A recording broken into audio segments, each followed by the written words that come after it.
नमस्कार, मी शिवानी लकडे. Pune prime news मध्ये आपलं स्वागत. शरद पवारांच्या राष्ट्रवादीच्या खासदार सुप्रिया सुळे या उपमुख्यमंत्री देवेंद्र फडणवीस यांच्या विरोधात चांगल्याच आक्रमक झाल्याचे बघायला मिळत आहे. शिंदेंचे बैर नहीं, देवेंद्र तेरी खैर नहीं अशी टॅगलाईन देत सुप्रिया सुळेंनी पक्षाच्या प्रवक्त्यांना देवेंद्र फडणवीस यांच्या विरोधात आक्रमक होण्याचे आदेश दिलेत. मात्र याच मुद्द्यावरून भाजपचे प्रदेशाध्यक्ष चंद्रशेखर बावनकुळे यांनी शरद पवार, उद्धव ठाकरे आणि महाविकास आघाडीवर घणाघाती टीका केली आहे. स्वतः मुख्यमंत्री होण्यासाठी सुप्रिया सुळे देवेंद्रजींना टार्गेट करत आहेत असं चंद्रशेखर बावनकुळे म्हणाले. यासोबतच शरद पवार आणि उद्धव ठाकरे यांची ही निवडणूक शेवटची ठरेल या भीतीतून सुप्रिया सुळे बोलत असल्याची टीकाही बावनकुळे यांनी केली आहे. महाराष्ट्राच्या 14 कोटी जनतेला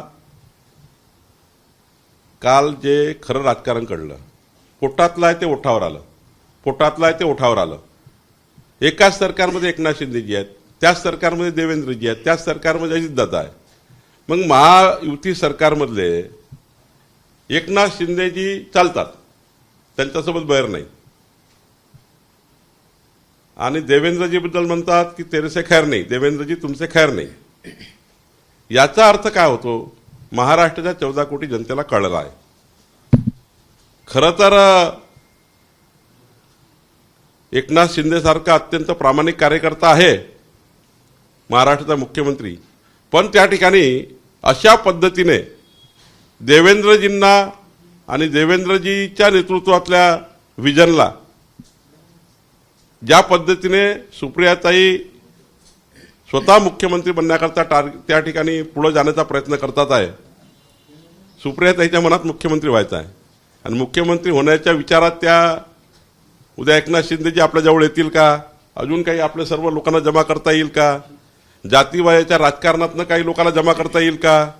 कोणी मला सुप्रिया सुळे म्हणून मदत करेल का?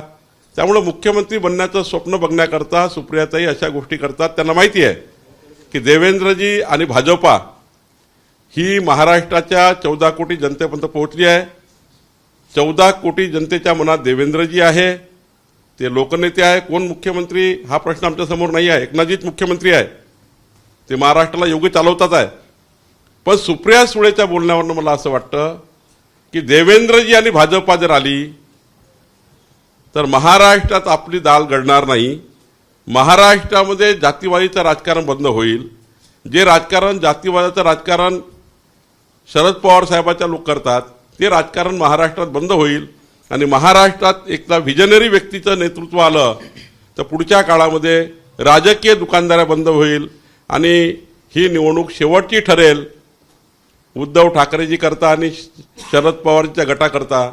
त्यामुळे घाबरून घाबरून घाबरून देवेंद्रजी बद्दल या पद्धतीने बोलतात. पवार यांनी एका इंग्रजी वृत्तपत्राला मुलाखत दिली आणि ते म्हणाले की 60 जागा लढण्याची त्यांनी इच्छा व्यक्त केली. त्यासोबत मुख्यमंत्री पदाचा चेहरा बहुमत स्पष्ट झाल्यावरच करावा. नाही, मला असं वाटतं की आम्ही जेव्हा महायुतीमध्ये बसलो तेव्हा कोण किती जागा लढेल यावर कुठलीही चर्चा झाली नाही. आमचं एकच सर्वांचं मत पडलं की जिंकण्याकरता लढावं, 14 कोटी जनतेच्या विकासाकरता महायुतीचं सरकार आणावं. मोदींच्या सरकारच्या योजना, महाराष्ट्राच्या सरकारच्या योजना पुढचे 5 वर्ष, कारण मोदीजी आता 2029 पर्यंत आहे, पुढचे 5 वर्ष केंद्रातल्या राज्यातल्या योजनांनी महाराष्ट्र पुढे जावा. गरीब कल्याणाचं काम व्हावं, मध्यमवर्गीयाच्या कल्याणाचं काम व्हावं, याकरता महायुतीचं सरकार पाहिजे आहे. ही प्रायोरिटी आमची ठरली आहे. किती कोण जागा लढेल, एक पाऊल ते मागे येतील, एक पाऊल आम्ही मागे येऊ, पण जिंकण्याकरता मेरिटवर लढू असा आमचा निर्णय झाला आहे.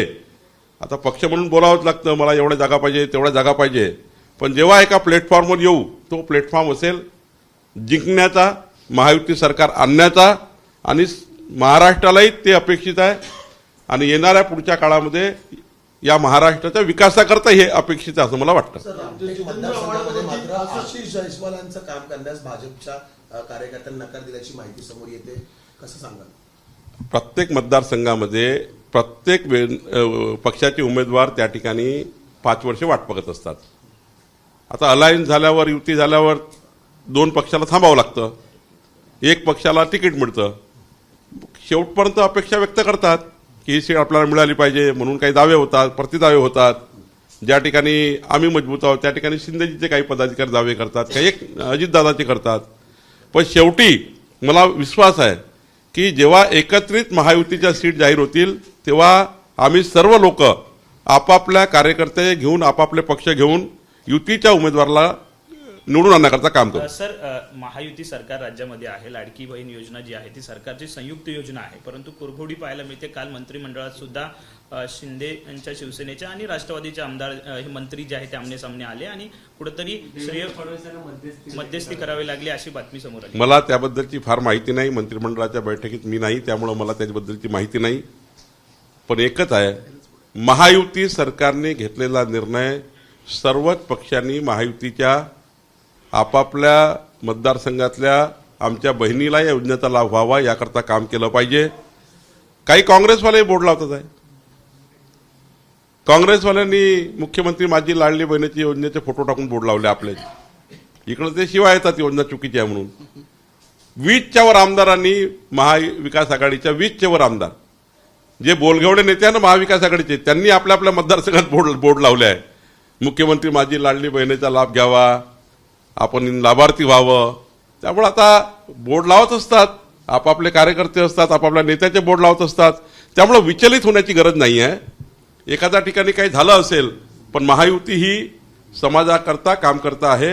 एकच ध्येय सर्वांचं असावं, या योजनेतनं माझी एकही बहीण लाभार्थी सुटू नये याची काळजी घ्यावी आपसामध्ये टीका टिप्पणी करण्यापेक्षा. याच पोस्टरवरून महायुतीमध्ये प्रामुख्याने अजित पवारांच्या पोस्टरवर भाजपाचे फोटो पाहायला मिळत नाही, भाजपाच्या पोस्टरवर अजित पवारांचे फोटो पाहायला मिळत नाही. जे लाडकी बहीण योजनेचे सगळीकडे जे पोस्टर आले त्यामध्ये असे पोस्टर कोणी नेते लावत नाही, असे पोस्टर कोणी पार्टी लावत नाही. त्या लेवलचे त्या ठिकाणचे पक्षाचे कार्यकर्ते मग अजितदादाचे असो आमचे असो लावत असतात. आणि मग आता पोस्टर लावलं शेवटी महायुतीचंच नाव जातं ना. अजितदादाचा लावला का आणि शिंदेचा लावला का आणि फडणवीस साहेबाचा लावला का, शेवटी चेहरा तर महायुतीचा आहे. मुख्यमंत्री माझी लाडली बहीण योजना नावच आहे योजनेचं. तर मला वाटतं याच्यामध्ये काही न पडता हा विचार केला पाहिजे सर्वांनी की महाराष्ट्रातल्या एकही बहिणी या योजनेतनं राहू नये याची काळजी घेतली पाहिजे. जितेंद्र आव्हाडांवर माननीय देवेंद्रजी, महाराष्ट्र भाजपा ही कुठल्याही खडसे साहेबांच्या पक्षप्रवेशाच्या विरोधात नाही, कुठलेही कोणी विरोधात नाही आहे. पण काही विषयावर चर्चा होणे, शेवटी पक्षामध्ये त्यांच्याकडे जे परिवारामध्ये आहे, रक्षाताई आमच्याकडे आहे, तो रोहिणीताई तिकडे राष्ट्रवादीकडे आहे. एकदा निर्णय करताना सामूहिक निर्णय करावे लागतात. खडसे साहेब आले समजा, रोहिणीताईचं काय, रोहिणीताई आल्या तर खडसे साहेबाचं काय, आणि मग त्या रोहिणीताईची मागणी काय आहे, हे अनेक विषय आहेत. त्यामुळं मला वाटतं खडसे साहेबांचा पक्षप्रवेश हा होताना एकंदरीत सर्व मुद्द्यावर चर्चा करून होणार आहे. शक्तीपीठ महामार्गाची अधिसूचना कुठेतरी रद्द करण्याची प्रोसेस चालू असल्याची माहिती समोर शेतकऱ्यांचा विरोध आहे. भाजपची भूमिका काय आहे? मला याबद्दलचं सरकारची भूमिका काय अजून माहिती नाही. पण शेतकरी किती विरोध करतात आहे, शेतकरी स्वतःहून जमीन द्यायला तयार आहे की नाही, शेतकऱ्याचं समाधान करून, शेतकऱ्याची मागणी विचारात घेऊन, शेतकऱ्यांच्या त्या ठिकाणी भलं करून जर होत असेल तर कुठलाही प्रकल्प केलेला बरा. भूमिपुत्राचा विरोध असलेला कुठलाही प्रकल्प देशामध्ये राज्यामध्ये होऊ नये ही महाराष्ट्राला पुढे नेण्याची भूमिका आहे. Okay done. नितेश राणे यांनी वराह जयंती आज साजरी करण्याचं आवाहन केलेलं आहे हिंदू समाजाने. मात्र यामुळे कुठेतरी मुस्लिम समाजाच्या भावना दुखावल्या जातील अशी चर्चा रंगलेली आहे. भाजपची भूमिका काय आहे? असं आहे की कुणाची पूजा पद्धती कोणती असू शकतं, ज्याला ज्याची पूजा करायची आहे, ज्यांचा नतमस्तक व्हायचं आहे त्याबद्दल तर काही कोणाचा विरोध राहू शकत नाही. त्यामुळं ज्यांना मानणारा जो वर्ग असतो तो त्यांची पूजा करत असतो. सर, भाजपचे नेते हाजी अराफत यांनी नितेश राणेंवरती टीका केली होती. एकंदर सांप्रदायिक मुद्द्यांवरून जी काही भूमिका घेतली जाते ती योग्य नाही असं त्यांनी म्हटलं. मी नितेश राणेंशी काल बोललो. नितेश राणेंजींनी मला स्पष्ट सांगितलं, माझं वक्तव्य जे मी केलं आहे ते देशामध्ये राहून हिंदुस्थानाविरोधी कारवाई करणारे जे काही पाकधर्जिणे आहेत, असे अनेक लोक आहेत जे पाकधर्जिना गोष्टी करतात, पाकिस्तानची मॅच जिंकली की फटाके फोडतात. त्या परिवाराबद्दल, त्या व्यक्तीबद्दल नितेश राणे बोलले आहे.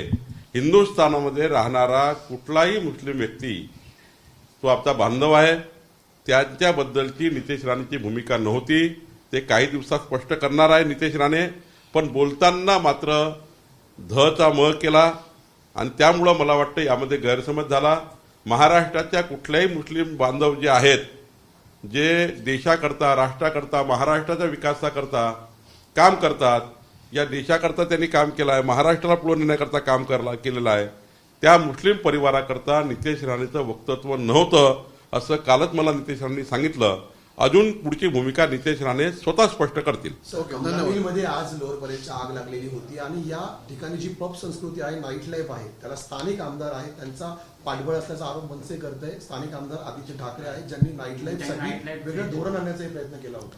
नाही, आदित्य ठाकरेचे त्या ठिकाणी जे वर्तणूक आहे ती आधीपासनं नाईट लाईफच्या फेवरला आहे. त्यांचं मत सुद्धा नाईट लाईफच्या फेवरला आहे. तर मला असं वाटतं मग मतदारसंघात जे सुरू असतं ते आमदारांना माहिती असतं आणि आमदाराच्या सहमतीशिवाय कुठली बाब त्या मतदारसंघात होत नाही. तर मग त्यांनी स्पष्ट केलं पाहिजे की नाईट लाईफला त्याचा सपोर्ट आहे की नाही. यापूर्वी आदित्यनी स्पष्टच केला की माझा सपोर्ट आहे म्हणून. त्यामुळे आता महाराष्ट्राची जनता बघेल आदित्य ठाकरेंना. नाईट लाईफ चालवणारे लोक महाराष्ट्राच्या सरकारमध्ये येऊ पाहतात आहेत ना. असे लोक सरकारमध्ये आले, असे लोक पुन्हा मंत्री बनले तर महाराष्ट्राचं वाटोळं केल्याशिवाय राहणार. पाहत रहा पुणे प्राईम न्यूज. धन्यवाद.